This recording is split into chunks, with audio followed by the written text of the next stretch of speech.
Hi friends, welcome back to Karunya Kannada ಮನೆಗೆ. ಹೊಸದಾಗಿ ಯಾರಾದರೂ ನನ್ನ ಚಾನಲ್ ನೋಡುವುದಾದರೆ ಪ್ಲೀಸ್ ಸಬ್ಸ್ಕ್ರೈಬ್ ಮಾಡಿರಿ. ಪಕ್ಕದಲ್ಲಿರುವಂಥ ಬೆಲ್ ಐಕನನ್ನು ಕ್ಲಿಕ್ ಮಾಡಿರಿ. ನಾನು ಮಾಡುವಂಥ ವೀಡಿಯೋಸ್ ಹೇಗಿದೆ ಅಂತ ಕಾಮೆಂಟ್ ಮಾಡಿರಿ, ಲೈಕ್ ಮಾಡಿರಿ, ಶೇರ್ ಮಾಡಿರಿ. ಈ ದಿನ ನನಗೆ ಕೆಲಸ ರಜೆ ಇದೆ ರೀ. ನಾನು ಕೆಲ್ಸಕ್ಕೆ ಹೋಗ್ತಾ ಇಲ್ಲ ಈ ದಿನ. ಯಾಕಂದರೆ ನಮ್ಮ ಸರ್ ಇಲ್ಲ ರೀ ಊರಲ್ಲಿ. ಅದಕ್ಕೆ ಇನ್ನು 2 ದಿನ ರಜೆ ಇದೆ. 2 ದಿನದಲ್ಲಿ 1 ದಿನ ಕಳೆದು ಬಿಟ್ಟಿನಿ ರೀ. ಆ ಒಂದು ದಿನ ಹೇಗೆ ಕಳೆದಿನಂದರೆ ನನಗೆ ಆರಾಮಿದ್ದಿಲ್ಲ, ಹಂಗೆ ಕಳೆದುಬಿಟ್ಟೆ ಅದನ್ನು. ಇನ್ನೊಂದು ದಿನ ಐತೆ. ಈ ದಿನವೇ ನಾನು ಏನು ಮಾಡ್ಕೊಂಡ್ನೋ ಕೆಲಸ ಹಿಡಿದು ಎಲ್ಲನೂ ಇವತ್ತೇ ಮಾಡ್ಕೋಬೇಕು ಅಂದ್ಕೊಂಬಿಟ್ಟಿನಿ ರೀ. ನನಗೆ 2 ದಿನ ರಜೆ ಸಿಗ್ತೈತಂತ ಅವಾಗೇ ಗೊತ್ತಾಗಿತ್ತು ಅಲ್ಲೇ ಕೆಲಸ ಮಾಡುವಾಗ. ಆವಾಗ ಅಂದ್ಕೊಂಡೆ ಮನೆಗೆ ಬರೋಕ್ಕಿಲ್ಲ, ಎಲ್ಲ ಕೆಲಸ ಮಾಡ್ಕೊಂಬಿಡೋಣ, ಒಂದೂ ಬಿಡಬಾರ್ದು. ನಾವೇನೇನು ಪೆಂಡಿಂಗ್ ಇಟ್ಟೀನಿ ಅವೆಲ್ಲ ಮಾಡ್ಕೊಂಬಿಡೋಣ ಅಂದ್ಕೊಂಡೆ. ಆದರೆ ನಾನು ಅಂದ್ಕೊಂಡಿದ್ದೊಂದು ಅಲ್ಲಿ ಆಗಿದ್ದೊಂದು. ನನಗೆ ಆರಾಮಿಲ್ದಂಗೆ ಆಗಲ್ಲ ರೀ. ನಾನು ಯಾವಾಗಲೂ ಆರೋಗ್ಯವಾಗಿ ಇರ್ತೀನಿ. ಭಾಳ ರೇರ್ ನನಗೆ ಜ್ವರ, ನೆಗಡಿ, ಕೆಮ್ಮು ಬರೋದು. ಯಾಕೆನ್ನೋ ಗೊತ್ತಿಲ್ಲ. ಅವೆಲ್ಲ ನನ್ನ ನೋಡಿ ಭಯ ಬೀಳ್ತಾವೆ ಏನೋ ನನಗಂತೂ ಗೊತ್ತಿಲ್ಲ. ಬರೋದೇ ಇಲ್ಲ ರೀ. ಆದರೆ ದೇವ್ರು ನನಗೆ ಒಳ್ಳೆ ಆರೋಗ್ಯ ಕೊಟ್ಟಾನ್ರಿ. ಶ್ರೀಮಂತಿಕೆ ಇಲ್ಲ, ಆದರೆ ದೇವ್ರು ನಮಗೆ ಆರೋಗ್ಯ ಕೊಟ್ಟಾನ. ದೇವ್ರಿಗೆ ಅಷ್ಟೇ ಸಾಕಪ್ಪ. ಶ್ರೀಮಂತ ಏನು ಆಮೇಲೆ ಬಂದೇ ಬರ್ತೈತೆ ಅನಿಸುತ್ತೆ. ಇಲ್ಲಿ ನೋಡ್ರಿ, ನಮ್ಮ ಯಜಮಾನ್ರು ಕಾಫಿ ಕುಡ್ದಾರ. ಈಗ ನಾನು ಕಾಫಿ ಕುಡಿಯಬೇಕಂತ ನಾನೆಲ್ಲ ಸೋಸಿ ಇಟ್ಕೊಂಡೀನಿ. ನಮ್ಮ ಯಜಮಾನ್ರು ಒಳಗೆ ಬಂದು ನನಗೆ ಕಾಫಿ ಕುಡಿಬೇಕು ಅನ್ನಿಸ್ತಾ ಐತೆ ಅಂದರೆ, ಇಲ್ಲ ಖಾಲಿ ಆಗಿಬಿಟ್ಟೈತೆ ರೀ ಅಂತೇಳೀನಿ. ಅಲ್ಲಿ ನಾನು ಸೋಸಿಟ್ಟಿದ್ದನ್ನು ನೋಡಿ ಸಿಕ್ಕಿಬಿಡ್ತು ನನ್ನ ಕಾಫಿ, ಸಿಕ್ಕಿಬಿಡ್ತು ನನ್ನ ಕಾಫಿ ಅಂತಿದ್ದಾರೆ. ನಾನು ಬೇಜಾರಾಗ್ತಿದ್ದೀನಿ. ಇಲ್ಲ ಇಲ್ಲ ರೀ, ಅದು ನಂದು ಕಾಫಿ, ನೀವು ಈಗನ್ನ ಕುಡಿದಿರಲ್ಲ ರೀ, ಈಗ ನಾನು ಕುಡಿಯೋದು ಬೇಡ ಅಂದರೆ, ಇಲ್ಲೊಳು ನೀನು 50 ನಾನು 50 ಅಂತೇಳಿ 50-50 ಅಂತ ಅವ್ರು ಅರ್ಧ ಹಾಕ್ಕೊಂಡು ಆಗಲೇ ಕೂತ್ಕೊಂಡ್ಬಿಟ್ಟಾರ್ರಿ ಕುಡಿಯೋಕೆ. ಇನ್ನವ್ರು ಕುಡಿಯೋಕ್ಕಿಲ್ಲ, ಮತ್ತು ಇರೋದನ್ನು ಸಹ ಕೇಳ್ತಾರೆ ರೀ. ಅದನ್ನು ಕೊಟ್ಬಿಡು, ಏನು ಕುಡಿತಿ, ಸ್ವಲ್ಪ ಐತಲ್ಲ ಅಂತ ಹೇಳ್ತಾರೆ. ಇಲ್ಲ ನಾನು ಕುಡಿಬೇಕಂದ್ರೆ ಮತ್ತೆ ಪಾಪ ಇಟ್ಟು ಹೋದರು. ಇನ್ನು ಅದು ಕಾಫಿ ನಾನು ಬಿಸಿದು ಜಲ್ದಿ ಕುಡಿಯೋದಿಲ್ಲ. ಅಷ್ಟರವರೆಗೆ ಗ್ಯಾಸ್ ಕಟ್ಟೆ ಎಲ್ಲ ಕ್ಲೀನ್ ಮಾಡ್ಕೊಳೋಣ, ಆಮೇಲೆ ಒರೆಸ್ಕೊಳಕ್ಕೆ ಅನುಕೂಲ ಆಗ್ತೈತೆ ಅಂತ ಅದನ್ನೆಲ್ಲ ಒರೆಸ್ಕೊತಾ ಇದ್ದೀನಿ ರೀ. ಇದು ಒಂದೇ ನನಗೆ ಅರ್ಥನೇ ಆಗೋದಿಲ್ಲ ರೀ. ಯಾಕಪ್ಪ ಗ್ಯಾಸ್ ಕಟ್ಟೆ ಇಷ್ಟು ಗಲೀಜಾಗ್ತೈತೆ. ಎಷ್ಟು ಸಾರಿ ಕ್ಲೀನ್ ಮಾಡಿದ್ರೂ ಒಂದು ಸೈಡಿಂದ ಕ್ಲೀನ್ ಮಾಡ್ಕೊಂಡು ಬಂದರೆ ಒಂದು ಸೈಡಿಂದ ಗಲೀಜಾಗ್ತೈತೆ. ಇನ್ನೊಂದು ಏನಂದ್ರಪ್ಪ, ನಾವು ಗ್ಯಾಸ್ ಕಟ್ಟೆ, ಗ್ಯಾಸ್ ಒಲೆ ಎಲ್ಲ ಕ್ಲೀನ್ ಮಾಡಿದಾಗ ಏನು ಅಂದ್ಕೊತೀವಿ, ಇವತ್ತು ಹೆಂಗಾದ್ರೂ ನಾವು ಅಡುಗೆ ಮಾಡುವಾಗ ಗ್ಯಾಸ್ ಮೇಲೆ ಏನು ಉಕ್ಕಿಸ್ಬಾರ್ದು. ಉಕ್ಕಿಸ್ಲಾರಂಗೆ ಕ್ಲೀನ್ ಇಟ್ಕೊಂಡೆ ನಾವು ಈ ಸರಿ ಅಡುಗೆ ಮಾಡಬೇಕು ಅನ್ಕೊಂತೀವಿ ರೀ. ಅದೇ ಟೈಮಿಗೆ ಉಕ್ಕು ಬಿಡ್ತೈತೆ ರೀ. ಅದೇ ಟೈಮಿಗೆ ಏನೋ ಒಂದು ಆಗ್ತಾವೆ.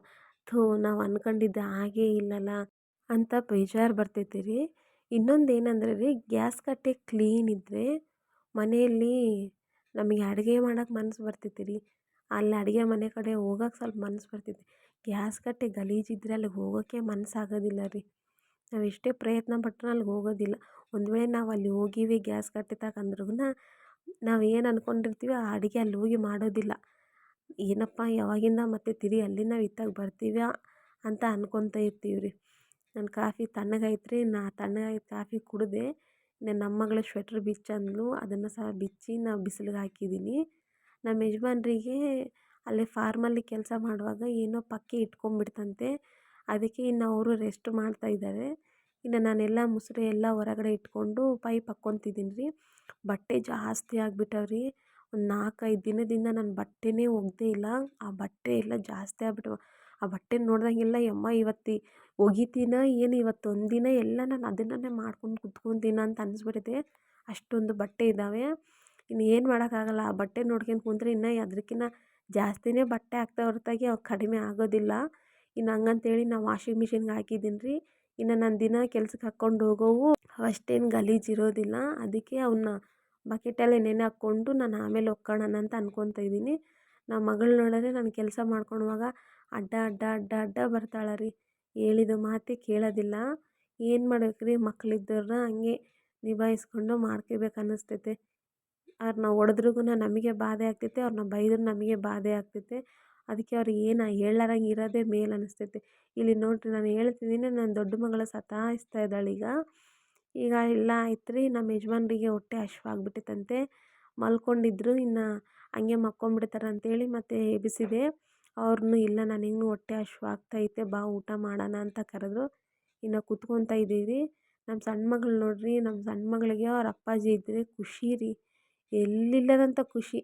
ನಮ್ಮ ದೊಡ್ಡ ಮಗಳಿಗೆ ಯಾರಿದ್ರೂ ನಡಿತೈತೆ, ಯಾಕಂದರೆ ನನ್ನ ದೊಡ್ಡ ಮಗಳು ಮನೆಯಾಗೆ ಇರೋದಿಲ್ಲ. ಬರೀ ಎಲ್ಲ ಮನೆ ಮನೆ ಮನೆ ಮನೆ ಅಡ್ಡಾಡ್ತಾಳೆ.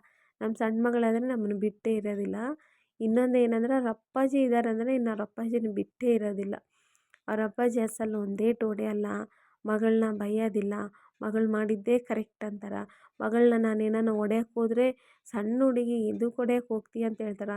ಏನಾನ ಬೈಯಕ್ಕೆ ಹೋದರೆ ಸಣ್ಣ ಹುಡುಗಿ ಎದಕ್ಕೆ ಬೈಯಕ್ಕೆ ಹೋಗ್ತಿ, ಇನ್ನು ಆ ಹುಡುಗಿಗೆ ಏನೂ ಗೊತ್ತಾಗಲ್ಲ, ನೀನೇ ದೊಡ್ಡವಳಾಗಿ ನಿನಗೇ ಗೊತ್ತಾಗೋದಿಲ್ಲ ಅಂತ ತಿರುಗಿ ನನ್ನನ್ನೇ ಬೈತಾರೆ ರೀ. ಇನ್ನಂತೂ ನಾವು ಊಟಕ್ಕೆ ಕೂತ್ಕೊಂಡಿವ್ರಿ. ಈಗ ನೋಡಿರಿ ಊಟಕ್ಕೆ ಕುಂತ್ಕೊಂಡಿವಿ. ನಮ್ಮ ಸಣ್ಣ ಮಗಳಾದರೆ ಊಟನೇ ಮಾಡವಳ್ಳು ಎದಕ್ಕೇನೋ. ಅಂದರೆ 4-5 ಸಲ ಆಯಿತು, ಅಮ್ಮ ನನಗೆ ಹೊಟ್ಟೆ ನೋವ್ತೈತೆ ಹೊಟ್ಟೆ ನೋವ್ತೈತೆ ಅಂತ ಹೇಳ್ತಿದ್ದಾಳೆ. ಸ್ವಲ್ಪ ಸ್ವೀಟ್ ಕೊಟ್ಟರೆ ಅಷ್ಟೇ ಸ್ವಲ್ಪ ಕುಡಿದ್ಲು, ಇನ್ನು ಸಾಕು ಅಂದ್ಬಿಟ್ಲು. ಇನ್ನು ಆಯ್ತು ಬಿಡಿ ಇನ್ನು ಊಟ ಮಾಡೋದಿಲ್ಲ ಅಂತ ಇನ್ನು ಕೈ ತೊಗೊಂಬಿಟ್ಲು ರೀ. ಮತ್ತು ನಮ್ಮ ಯಜಮಾನ್ರು ಸಹ ಪಕ್ಕೆ ನೋವು ಅಂತಿದ್ರು. ಅದಕ್ಕೆ ನಾನು ಹೇಳಿದೆ, ನೀವು ಮತ್ತು ಮಗಳು ಹೋಗಿ ತೋರಿಸ್ಕೊಂಡು ಬರ್ರಿ, ಅಲ್ಲಿ ಡಾಕ್ಟ್ರ್ ಇರ್ತಾರಲ್ಲ ಅಂತ ಹೇಳಿದೆ. ಇನ್ನು ನಮ್ಮ ಯಜಮಾನ್ರಿಗೆ ಒಂದು ಇಂಜೆಕ್ಷನ್ ಹಾಕಿ ಗುಳಿಗೆ ಬರೆದು ಕೊಟ್ಟಿದ್ದಾರೆ ರೀ. ಇನ್ನು ಅವ್ರು ಅವೇ ತಗೊಂಡು ಬಂದರು ಮನೆಗೆ. ಆದ್ರೂ ಅವ್ರಿಗೆ ಇನ್ನಾದರೂ ಕಡಿಮೆ ಆಗಿಲ್ಲ. ಅವರಿಗೆ ಆ ಪಕ್ಕೆ ನೋವು ಬಂತಂದ್ರೆ ಅವ್ರಿಗೆ ಭಾಳ ಕಷ್ಟ ರೀ. ಎದಕ್ಕೇನೋ ಒಂದು ಸೈಡೆಲ್ಲ ನೋವ್ತೈತೆ ಅಂತ ಹೇಳ್ತಾ ಇರ್ತಾರೆ. ಇಲ್ಲಿ ಅಂತೂ ನಾನೆಲ್ಲ ಕಸ ಗಿಸ ಬಳ್ಕೊಂಡು ಬಂಡೆ ಎಲ್ಲ ಒರೆಸ್ಕೊಂಡೆ ರೀ. ಇನ್ನು ಏನು ಮುಸುರೆ ಬಟ್ಟೆ ಇದ್ದಾವೆ, ಇವೇ ಇನ್ನು ಜಾಸ್ತಿ ಟೈಮ್ ಹಿಡಿಯೋದು. ಇನ್ನು ಪೈಪ್ ತೆಗೆದ್ಬಿಡೋಣ, ನೀರು ತುಂಬಿಸೋದಾಗಲಿ ಅಂಥೇಳಿ ಇನ್ನು ನೀರು ಬರ್ತಾಯಿದ್ವು. ಹೊರಗೊಂದು ಕ್ಲೀನ್ ಮಾಡಿಬಿಟ್ರೆ ಒಳಗಿಂದ ತೊಳ್ಕೊಂತ ಗಲೀಜು ಮಾಡೋದಿಲ್ಲ ಹುಡುಗರಂತ ನಾವು ಹೊರಗೆಲ್ಲ ತೊಳೆದು ಸಾಮಾನೆಲ್ಲ ತೊಳ್ಕೊಂಡೆ ರೀ. ಇನ್ನು ಸಾಮಾನು ಸ್ವಲ್ಪ ಬಿಸಿಲಿಗಿಟ್ಟು ಇನ್ನು ನಾನು ಕೆಲ್ಸಕ್ಕೆ ಹಾಕೊಂಡು ಹೋಗೋ ಬಟ್ಟೆಗಳು ಬಕೆಟಲ್ಲಿ ನೆನೆದಿಟ್ಟಿದ್ದೆ, ಅವನ್ನ ಸಹ ಒಕ್ಕೊತಾ ಇದ್ದೀನಿ ರೀ. ಇನ್ನು ಒಗೆಯೋದ್ರೊಳಗೆ ವಾಷಿಂಗ್ ಮಿಷಿನಲ್ಲಿರುವಂಥ ಬಟ್ಟೆ ಎಲ್ಲ ಮುಗಿದ್ಬಿಡ್ತಾವ ಅಂಥೇಳಿ ಇನ್ನು ಮುಗೀತು ರೀ. ವಾಷಿಂಗ್ ಮಿಷಿನಾಗಿರೋವು ಎಲ್ಲ ಬಟ್ಟೆ ತೆಗೆದು ಇನ್ನು ನೀರಲ್ಲಿ ಬಟ್ಟೆ ಎಲ್ಲ ಅದ್ದಿ ತೆಗಿತಾ ಇದ್ದೀನಿ ರೀ. ಯಾಕೆಂದರೆ ನೀರಿನ ಪೈಪ್ ಇದ್ದರೆ ಸ್ವಲ್ಪ ಬಟ್ಟೆಗಳು ಒಗೆಯೋಕ್ಕೆ ಮನಸ್ಸು ಬರ್ತೈತೆ ರೀ. ಈ ಸ್ವಲ್ಪ ಸ್ವಲ್ಪ ನೀರು ಇಟ್ಕೊಂಡು ಬಟ್ಟೆ ಒಗಿಬೇಕಂದ್ರೆ ನನಗೆ ಅಸಲಿಗೆ ಆಗೋಲ್ಲ ರೀ. ಎಲ್ಲ ಬಟ್ಟೆ ಎಲ್ಲ ನೀರಾಗ ಅದ್ದಿ ನೀರು ಇಳಿಯಕ್ಕೆ ಬಿಟ್ಟಿನಿ ರೀ. ನನ್ನ ಸಣ್ಣ ಮಗಳು ಇದಕ್ಕೆ ಅಳ್ತಾ ಇದ್ದಾಳೆ. ಇನ್ನು ತನ್ನ ಸ್ವಲ್ಪ ತೆತ್ಕೊಂಡು ತಾನೇ ಸ್ವಲ್ಪ ರಮಿಸಿ ಮತ್ತು ಆಯಮ್ಮನ ಇಳಿಸಿ ಆ ಬಟ್ಟೆಗಳು ಒಗೆದಿರೋ ಬಟ್ಟೆಗಳನ್ನ ತಗೊಂಡೋಗಿ ಅಲ್ಲಿ ಬಟ್ಟೆಗಳನ್ನು ಒಣಗಾಕಿ ಇನ್ನು ಬರೋಷ್ಟರಲ್ಲಿ ಇನ್ನು ಸುಸ್ತಾಗ್ಬಿಡ್ತೈತೆ ರೀ. ಯಾಕೆಂದರೆ ಬಿಸಿಲಿಗೆ ಹೋಗಿ ಬಟ್ಟೆಗಳು ಒಣಗಾಕ್ಬಿಟ್ರೆ ನಮ್ಮ ಶಕ್ತಿ ಎಲ್ಲ ಅಲ್ಲೇ ಅರ್ಧ ಕಳ್ಕೊಂಬಿಡ್ತೀವಿ. ಇನ್ನು ನನ್ನ ಮಗಳಂತೂ ಇನ್ನು ಕೈಯೇ ಬಿಡುವಳ್ಳು. ಎದಕ್ಕೆ ಏನು ಇವತ್ತು ಅಳ್ತಾನೇ ಇದ್ದಾಳೆ. ರಾತ್ರಿ ಹೊತ್ತು ಸಹ ಸರಿ ನಿದ್ದೆನೇ ಮಾಡುವಳ್ಳು. ರಾತ್ರಿ ಹೊತ್ತು 1-2 ಸಲ ಆದರೆ ಎದ್ದೇಳ್ತಾಳೆ. ಯಾಕೆ ಅಂತ ಗೊತ್ತಾಗ್ತಿಲ್ಲ. ಆದರೆ ನೋಡ್ಬೇಕು ಇವತ್ತು ರಾತ್ರಿ ಏನೇನು ಎದ್ದೇಳ್ತಾಳೆ ಏನಂತ. ಬಟ್ಟೆ ಎಲ್ಲ ಒಣಗಾಕಿ ಬಂದ್ರಿ. ಮಕ್ಕಳಿಗೆ ಸ್ನಾನ ಮಾಡಿಸಿ ಇನ್ನು ಅವರಿಗೆ ಬಟ್ಟೆಗಳು ಹಾಕಿದ್ದೆ. ಅವ್ರು ರೆಡಿ ಆಗೋಕ್ಕಿಲ್ಲ. ಇನ್ನು ಸಣ್ಣ ಮಗಳು ಸ್ವಲ್ಪ ಟಾನಿಕ್ ಹಾಕಂತಂದ್ಲು. ಇನ್ನು ಬೇಡ ಅಂದರೆ ಕೇಳೋದಿಲ್ಲ. ಅದಕ್ಕೆ ಇನ್ನು ಆಯಮ್ಮನ ಸಮಾಧಾನ ಸಲುವಾಗಿ ಒಂದು 2 ml ಹಂಗೆ ಹಾಕಿದರೆ ಆಯಮ್ಮ ಸ್ವಲ್ಪ ನಿಮ್ಮಳವಾಗಿರ್ತಾಳೆ. ಇನ್ನು ನಾನು ಸ್ನಾನ ಮಾಡ್ಕೊಂಡು ಬಂದೆ ರೀ. ಇನ್ನು ಸ್ನಾನ ಮಾಡ್ಕೊಂಡು ಬರೋಕ್ಕಿಲ್ಲ. ನನ್ನ ದೊಡ್ಡ ಮಗಳು ದೋಸೆ ಕೇಳಿದ್ಲಿ. ನಾನು ದೋಸೆಗೆ ನೆನಿಡೋಣ ಅಂತೇಳಿ ಅಕ್ಕಿ ಉದ್ದಿನಬೇಳೆ ಎಲ್ಲ ಹಾಕಿ ನೆನಿಡ್ತಾ ಇದ್ದೀನಿ ರೀ. ಇನ್ನು ಮಧ್ಯಾಹ್ನ ಆಗಿತ್ತು ರೀ. ಇನ್ನು ಊಟ ಮಾಡೋಣ ಅಂತೇಳಿ ನಾವು ಊಟಕ್ಕೆ ಕೂತ್ಕೊಂಡಿವಿ. ನಾವು ಊಟಕ್ಕೆ ಕೂತ್ಕೊಂಡಾಗ ನಮ್ಮ ಮಕ್ಕಳು ಮಕ್ಕೊಂಬಿಟ್ಟಿದ್ರು. ಇನ್ನು ಸಾಯಂಕಾಲ ರೀ. ಈಗ ಸಾಯಂಕಾಲ ಎಲ್ಲ ಸಾಮಾನು ತೊಳೆದಿದ್ವೆಲ್ಲ ಬಾರ್ಲಾಕ್ಕೊಂಡು ಇನ್ನು ಅಡುಗೆ ಮಾಡೋಣ ಅಂತೇಳಿ ತಾಳ್ಸೋ ಪಲ್ಯ ಮತ್ತು ರೊಟ್ಟಿ ಮಾಡೋಣ ಅಂತೇಳಿ. ಇನ್ನು ತಾಳ್ಸೋ ಪಲ್ಯದಾಗ ಹಳ್ಳು ಜಾಸ್ತಿ ಇರ್ತಾವೆ ರೀ. ಅದನ್ನು ಸ್ವಲ್ಪ ನೀಟಾಗಿ ತೊಳಿಬೇಕು. ಅದು ಒಂದು ಸರಿ ತೊಳೆದ್ರೆ ಅದು ಹೋಗೋದೇ ಇಲ್ಲ. ಒಂದು 3-4 ಸರಿ ತೊಳೆದ್ರೆ ಅವು ಹಳ್ಳೆಲ್ಲ ಕೆಳಗೆ ಕೂತ್ಕೊಂಡ್ಬಿಡ್ತೈತೆ. ಆವಾಗ ಆ ಪಲ್ಯ ಸ್ವಲ್ಪ ಚೆನ್ನಾಗಿರ್ತೈತೆ ರೀ. ಇಲ್ಲಾಂದರೆ ಊಟ ಮಾಡುವಾಗ ಬರೀ ಹಳ್ಳುನ್ನೇ ಬರ್ತಿರ್ತವೆ. ನಮ್ಮ ಯಜಮಾನ್ರಿಗೆ ನಾವು ಒಂದೊಂದು ತೆಗೆದು ನನ್ನ ಕೈಗೆ ಚುಚ್ಚಿ ತೋರಿಸ್ತಾರೆ. ನೋಡು ನಿನ್ನ ಹೆಂಗೆ ತೊಳೆದು ಹೆಂಗೆ ಮಾಡಿ ಅಂತೇಳಿ ಅವ್ರು ನನ್ನ ಬೈತಾನೆ ಇರ್ತಾರೆ. ಅದಕ್ಕೆ ತಾಳ್ಸೋ ಪಲ್ಯ ಮಾತ್ರ ನೀಟಾಗಿ ನಿಧಾನವಾಗಿ ತೊಳಿತೀನಿ ರೀ. ಇನ್ನು ತೊಳೆದು ಆದಮೇಲೆ ಇನ್ನು ಈರುಳ್ಳಿ ಎಲ್ಲ ಕಟ್ ಮಾಡ್ಕೊಂಡು ಅದನ್ನು ಒಗ್ಗರಣೆ ಕೊಟ್ಕೊಂಡು ಇನ್ನು ತಾಳ್ಸೋ ಪಲ್ಯ ಅದ್ರಲ್ಲಿ ಹಾಕಿ ಕಲಸಿ ಉಪ್ಪು ಹಾಕಿ ಇಟ್ಟಿದ್ದೀನಿ ರೀ. ಈಗ ಹಾಗೆ ಬಾಜುನೇ ನಾನು ರೊಟ್ಟಿ ಮಾಡೋಣ ಅಂತೇಳಿ ನನಗೆ ತಟ್ಟಕ್ಕೆ ಬರಲ್ಲ ರೊಟ್ಟಿ ಲಟ್ಟಿಸ್ತೀನಿ ನಾನು.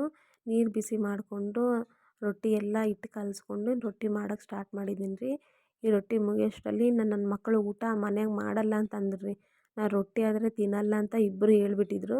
ಅದಕ್ಕೆ ನಮ್ಮ ಯಜಮಾನ್ರು ಇವ್ರು ಹಿಂಗಿದ್ರೆ ಮಾತು ಕೇಳೋದಿಲ್ಲ, ಮತ್ತು ಆಮೇಲೆ ಇವ್ರು ಉಪವಾಸ ಇದ್ದರೆ ನಮಗೆ ಊಟ ಮಾಡೋಕ್ಕೆ ಮನಸ್ಸಾಗಲ್ಲ ಅಂತ ನಮ್ಮ ಯಜಮಾನ್ರನ್ನ ನಮ್ಮ ಅತ್ತೆಯವ್ರ ಮನೆ ಕಡೆ ಕರ್ಕೊಂಡೋಗಿ ಇನ್ನು ಅವ್ರು ಏನು ಉಣ್ತಾರೆ ಕೇಳಿ ಇನ್ನು ಅದನ್ನು ಉಣಿಸಿ ಕರ್ಕೊಂಬಂದ್ರಿ. ಆದರೆ ಅಲ್ಲಿನೂ ನನ್ನ ಚಿಕ್ಕ ಮಗಳು ಉಂಡಿಲ್ಲಂತೆ. ದೊಡ್ಡ ಮಗಳಂದೆ ಅಲ್ಲಿ ನಮ್ಮ ಅತ್ತೆಯವ್ರು ಸಹ ರೊಟ್ಟಿ ಮಾಡಿದರೆ ಅಲ್ಲಿ ಅರ್ಧ ರೊಟ್ಟಿ ತಿಂದು ಬಂದಳಂತೆ. ಇನ್ನು ದೋಸೆಗೆ ನೆನಿಟ್ಟಿರೋದು ಅಕ್ಕಿ ಎಲ್ಲ ನೀಟಾಗಿ ಒಂದು 3 ಸರಿ ಚೆನ್ನಾಗಿ ತೊಳೆದು ಮಿಕ್ಸಿಗೆ ಹಾಕ್ಕೊಂಡಿದ್ದೀನಿ ರೀ. ಇನ್ನು ಮಿಕ್ಸಿಗೆ ಹಾಕೋದು ಮುಗೀತು.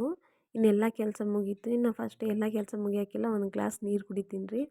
ಈಗ ನೋಡಿರಿ 8:15ಕ್ಕೆಲ್ಲ ನನ್ನ ಅಡುಗೆ ಮುಗೀತು. ಇನ್ನು ನಮ್ಮ ಮಕ್ಕಳು ಸಹ ಬಂದರು. ಇನ್ನು ನಮ್ಮ ಯಜಮಾನ್ರು ನಾನು ಊಟಕ್ಕೆ ಕೂತ್ಕೊಂಡಿದ್ದೀವಿ ರೀ. ನಾವು ಊಟಕ್ಕೆ ಕೂತ್ಕೊಳಕ್ಕಿಲ್ಲ, ಇನ್ನು ಅವರು ಊಟ ಮಾಡ್ತೀವಿ ಅಂದರು.